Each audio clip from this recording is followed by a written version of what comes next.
बुंदेलखंड का शेर छत्रसाल। झांसी के आसपास उत्तर प्रदेश और मध्य प्रदेश की विशाल सीमाओं में फैली बुंदेलखंड की वीरभूमि में 3 जून 1649 ज्येष्ठ शुक्ल तृतीया विक्रम संवत 1703 को चंपत राय और लाल कुंवर के घर में छत्रसाल का जन्म हुआ था। चंपत राय सदा अपने क्षेत्र से मुगलों को खदेड़ने के प्रयास में लगे रहते थे। अतः छत्रसाल पर भी बचपन से इसी प्रकार के संस्कार पड़ गए। जब छत्रसाल केवल 12 साल के थे तो वह अपने मित्रों के साथ विंध्यवासिनी देवी की पूजा के लिए जा रहे थे। रास्ते में कुछ मुस्लिम सैनिकों ने उनसे मंदिर का रास्ता जानना चाहा। छत्रसाल ने पूछा कि क्या आप लोग भी देवी माँ की पूजा करने जा रहे हैं?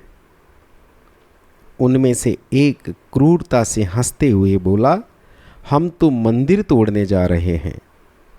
यह सुनते ही छत्रसाल ने अपनी तलवार उसके पेट में घोंप दी। उसके साथी भी कम नहीं थे। बात ही बात में सबने उन दुष्टों को यमलोक पहुंचा दिया। बुंदेलखंड के अधिकांश राजा और जागीरदार मुगलों के दरबार में हाजिरी बजाते थे। वे अपनी कन्याएं उनके हरम में देकर स्वयं को धन्य समझते थे। उनसे किसी प्रकार की आशा करना व्यर्थ था। एकमात्र शिवाजी ही मुगलों से टक्कर ले रहे थे। छत्रसाल को पता लगा कि औरंगजेब के आदेश पर मिर्जा राजा जय सिंह शिवाजी को पकड़ने जा रहे हैं, तो वे जय सिंह की सेना में भर्ती हो गए और मुगल सेना की कार्यशैली का अच्छा अध्ययन किया। जब शिवाजी आगरा जेल से निकलकर वापस रायगढ़ पहुंचे तो छत्रसाल से उनकी भेंट हुई। शिवाजी के आदेश पर फिर से बुंदेलखंड आकर उन्होंने अनेक जागीरदारों और जनजातियों के प्रमुखों से संपर्क बढ़ाया और अपनी सेना में वृद्धि की। यह सुनकर बड़ी संख्या में नवयुवक उनके साथ आ गए। अब उन्होंने मुगलों से अनेक किले और शस्त्र छीन लिए। यह सुनकर बड़ी संख्या में नवयुवक उनके साथ आ गए। उधर औरंगजेब को जब ये पता लगा तो उसने रोहिल्ला खां और फिर तहव्वर खां को भेजा, पर हर बार उन्हें पराजय ही हाथ लगी। छत्रसाल के 2 भाई रतन शाह और अंगद भी वापस अपने भाई के साथ आ गए। अब छत्रसाल ने दक्षिण की ओर से जाने वाले मुगलों के खजाने को लूटना शुरू किया। इस धन से उन्होंने अपनी सैन्य शक्ति में वृद्धि की।